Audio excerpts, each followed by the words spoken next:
Youth Without Shelter by Alex, Amanda, Natalia, and Jacob. Youth homelessness. We all are teenagers, and to think that people our age do not have a place to call their home is alarming. We often take what we have for granted, but we fail to realize that people our age are going through much harder things.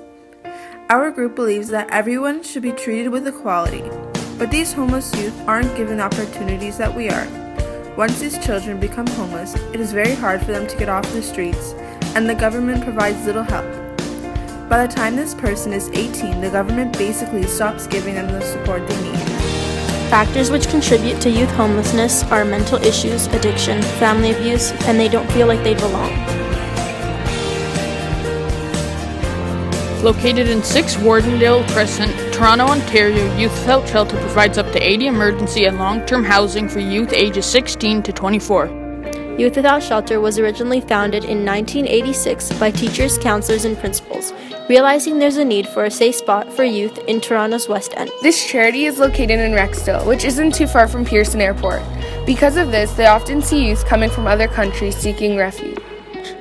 Many of the youth have come from the sex trade. Because of this, they require extra care and counseling. Youth Without Shelter also has an open door policy. If youth have left the shelter, they can always come back, and the door is always open if they need help or guidance. Youth Without Shelter offers 5 unique programs, which makes this charity different from any other. The residential program offers emergency accommodation to 33 youth each night. This program offers immediate needs such as personal hygiene products, clothing, and food. Steps to Success gives these youth the opportunity to learn basic life skills, social skills, and/or education workshops. This program helps students find employment and secure independent living. Housing program is where workers focus on placing youth in permanent, affordable housing. This program shows the obstacles faced by homeless youth that get in the way of achieving an independent and stable life. The employment program allows the youth to obtain a job and eliminates the barriers regarding homeless youth. Lastly, the Stay in School program allows these homeless youth to complete their education, whether it be high school or post-secondary. Each student is given all the tools needed in order to achieve their full academic best, such as a Metro Pass, school supplies, clothing, and guidance. $5,000 can do a lot for one person. It offers one youth a year stay at Youth Without Shelter. This includes youth food, clothing, housing, counseling, programs, and more. Out of the $2 million they receive each year, the government contributes about 49%. The other 51% is mainly donations. Youth Without Shelter mainly survives off of donations. Out of every dollar donated, 88 cents goes directly to the youth, and the other 12 cents goes to the workers. Youth Without Shelter has 2 unique fundraisers each year, and Father John Redmond plays a major role in one of them. Tokens for Change, which is where youth help youth, collecting TTC tokens and change for these youth. Then on Wednesday in February, all the schools take to the streets. They can be found at TTC stations, path, and office locations all across the city where they collect donations from commuters. At some locations, the students perform live. On Friday, February 5th, 2016, Tokens for Change Day, many hands came together to change the lives of homeless youth. Over 500 volunteers, 17 schools, 12 companies, and 6 art locations with inspiring performers and artists canvass in 27 locations and lending their hands and voices to the cause.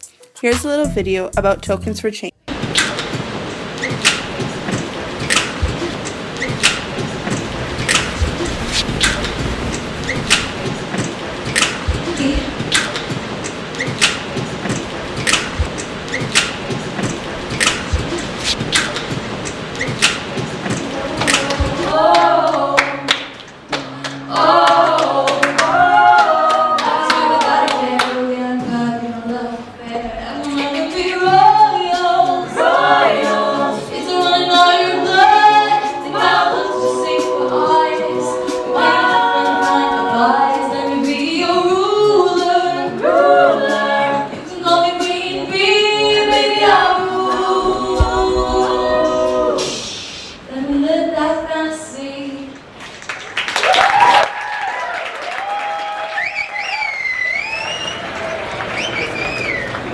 There is a burst of creativity throughout the city of Toronto of youth and artists supporting Youth Without Shelter and their efforts to support youth in all that they aspire to do and be. We live in a really broad, diverse city that has quite a gap in terms of privilege, and youth are often left without necessarily the support and the opportunities that they deserve. And so Youth Without Shelter is one of those places that creates a safe and inclusive space for youth to shine and be themselves and feel supported and to do the things they hope to do with their lives. All of us, if we are going home at the end of the night and we're sleeping in a warm bed somewhere, then that's enough reason that we should think about those who may not be as fortunate in this moment. Help support homeless youth in Toronto.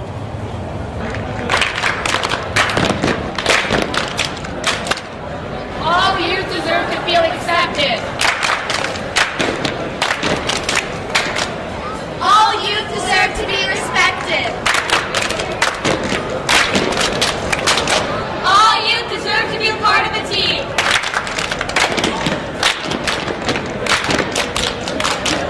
All youth deserve a home.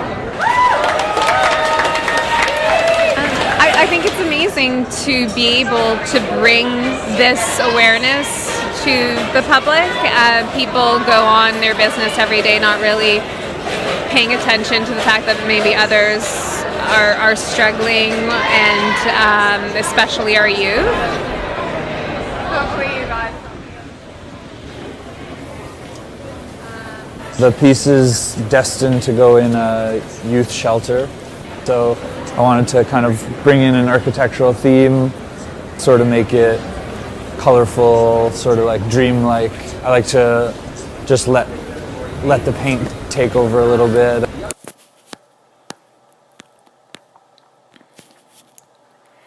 To conclude our presentation, we would like for everyone to listen to the story and see how Youth Without Shelter has benefited many people. As you listen to this story, you will see photos appear. These photos show artwork which these students have created, as well as services offered, such as laundry machines, computer labs, a basic hygiene kit, and their rooms. Give us an example or tell us a story about an individual or a group of people that you have helped. Certainly. So this is actually a youth that I've worked with directly. Before I was in this role, I actually was primary case manager to a lot of the different youth coming in. And this is actually the story of the very first youth that I ever intaked to come in this facility. He was 19 years old when he first came in here. He never met his father. His father had actually left before he was born. His mother had actually sadly passed away the previous year due to drug overdose. He was on the streets until about mid-November, when one of the youth he was staying with in the streets asked him, "Have you ever thought about heading into a youth shelter? Somewhere warm to lay your head for the winter." He thought, you know what, it's getting cold, let's find somewhere. So they wound up here. The very first thing I did is I gave him a chance to get something to eat, I gave him a chance to get something to drink, but I want to listen to his story. And throughout his story, I learned that he had about a grade 9 level education. So I asked him, "You ever thought about heading back to school?" He laughed hysterically in my face and said, "Mike, think about it from my perspective. I'm homeless. I have no new clothes. I have no money for transportation. I haven't even seen the inside of a classroom in the last 3 years. How can I go back?" I said, "Okay, you're not ready yet. But if you ever are ready, I can get you a Metro Pass. I can get you school supplies. I can get you new clothes. I can get you a tutor. You need anything to finish your education, I will make sure that you can finish your education." So he came back to me and said, "Mike, you know what? I do want to finish my schooling." So we got him enrolled into an adult learning center, and he actually graduated with honors. About 3 months after that, he came down to my office and he was beaming ear to ear. And I still remember looking at him and saying, "You really had 12 coffees today, or you got some good news for me." He said, "Mike, the staff in the overnight helped me enroll into 5 colleges. I got accepted to 3. I'm the very first person in my family to ever attend a post-secondary education." Thanks for watching our video, and I hope you learned a lot about youth homelessness.